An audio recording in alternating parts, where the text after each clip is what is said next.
She does, because she is here to talk about integrative health. Without any further ado, Natasha Fallahi.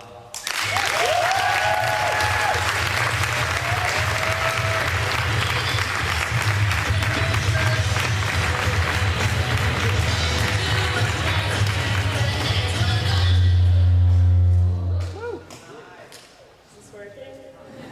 Okay. I have to just admit that I'm incredibly nervous right now. So I'm here to talk about integrative chiropractic, which really spans about 50 different topics. So in trying to figure out what exactly to focus on today, I was having a really hard time figuring out how to fit that into 10 minutes.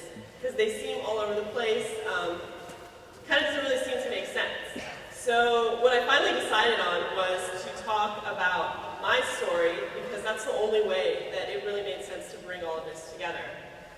So I'm going to start all the way back at the beginning. I was born in Cincinnati, Ohio, as the youngest child of immigrant parents. Now this sets the stage for everything else in my life, because I'm in the Midwest, in a very, how do I put this, non-diverse, affluent neighborhood of Cincinnati, Ohio, to go to a high school that had a phenomenal education system, but lacked a lot of other things. So my parents immigrated here, and at home I had this incredibly rich cultural lifestyle. I was raised, my first language was actually Farsi, so I was raised bilingual. I had all kinds of foods and customs at home, and then I would go to school, where nobody looked like me, nobody sounded like me. Kindergarten, my lunch was made fun of. So immediately I began feeling like an outsider, like a freak in this situation. So I started at that moment in kindergarten observing what was different between me and the rest of the world, and trying to figure out how to really integrate that, how to change myself, how to have an impact on the world, to understand where I'm coming from.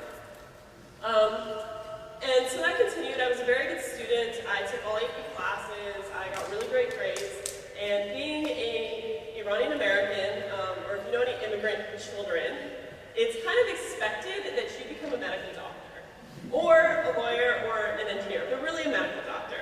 So being who I am, and being a little bit rebellious and a little unconventional, I said, screw that, Mom and Dad, screw all the sacrifices you made to come here to give me all these opportunities. I'm going to go study art.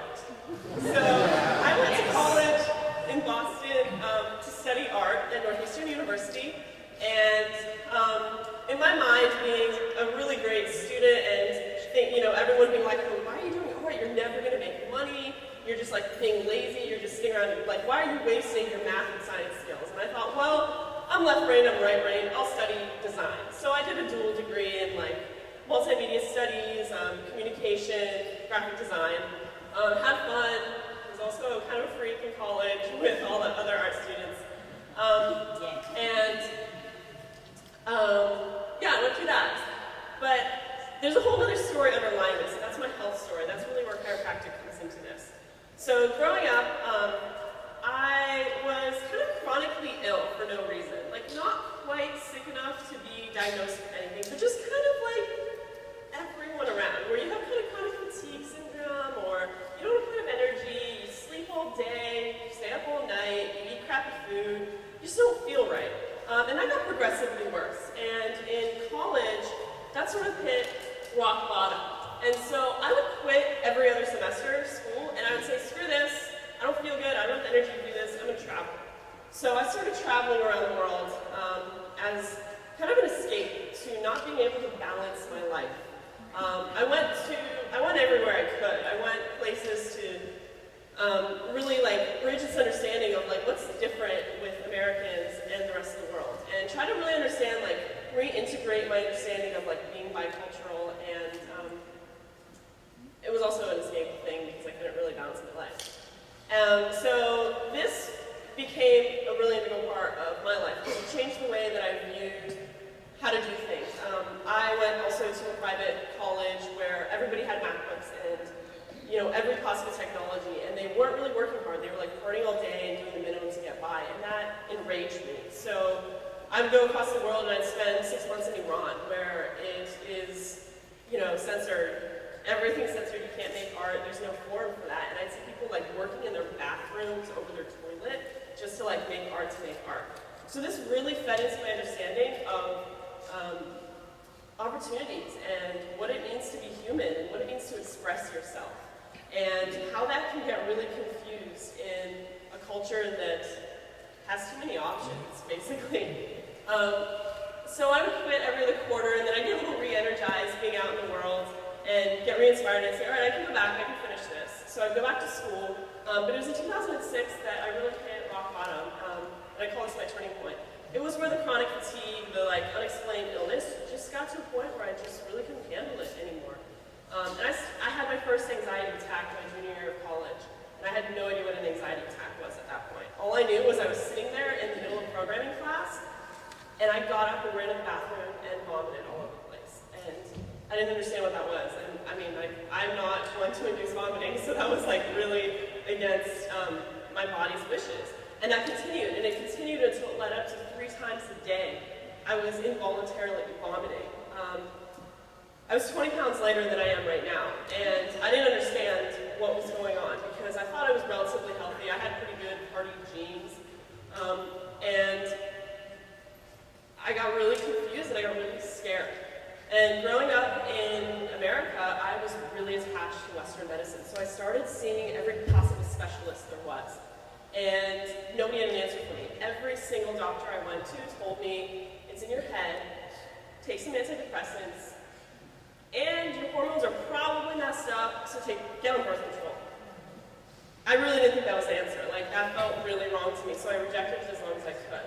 I rejected it until the day that I really did not want to wake up in the morning. So, at that point, I started taking Cymbalta. Miraculously, for some reason that week, I decided to also start seeing a chiropractor. And this was the first doctor ever to sit down and listen to my story. To validate that all this was connected, to start adjusting me. After 3 months of working with her, I started feeling the first tinge of happiness again in my life. So that was Dr. Carolyn Anderson and Dr. Matt Hayes in Cincinnati, Ohio. They did a combination Nuka drop table technique. Wow, I have 2 minutes, so I'm going to fly through this. So yeah, I became totally functional, doing really great, moved to Berkeley, started an art studio, and also started working in Silicon Valley.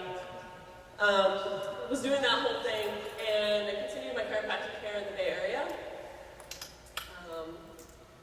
Then I had a quarter-life crisis doing this whole art thing, shaved my head, and decided that chiropractic was really the thing that I needed to do.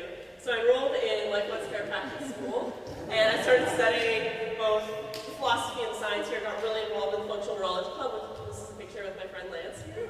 These are all the seminars I've been to in 4 quarters. So when you talk about not having a weekend free, I really didn't have a weekend free. So I got really involved in functional nutrition and functional neurology. I took technique courses in SOT, neuroemotional work, because all the docs that had gotten me to this point of being functional, from being totally debilitated and quitting life, did all of these techniques. So I thought that's what chiropractic was when I got here. So I made it my mission to study everything that helped me get where I was. These are some of my mentors, like some phenomenal people, Dr. Mark Pick, Dr. Ursa Vajani. So I got here and I thought, how do I put this all together? Chiropractic philosophy, functional neurology, functional nutrition, SOT, PAK, energy work, all these international traditional medicines. And my goal really became to bridge all these gaps. How do we bridge the gaps from these institutions that teach these things to the schools? From the teachers to the students, from the students to the students, from the doctor to the patient, from technique to technique within chiropractic. How do we bridge these gaps? From chiropractic to the rest of the world of healthcare. And then from healthcare to the people that it serves, and then from culture to culture that everybody needs in healthcare. So, wow, I started a club, so Life Westing. I think I have like 1 minute left. So Life Westing, the mission of that is uniting tech with tech. So it's really bringing together chiropractic philosophy with all the technology and all the techniques that we have available to us right now to really offer holistic healthcare to people. I started a website, and I'm not we can fly past this. Okay.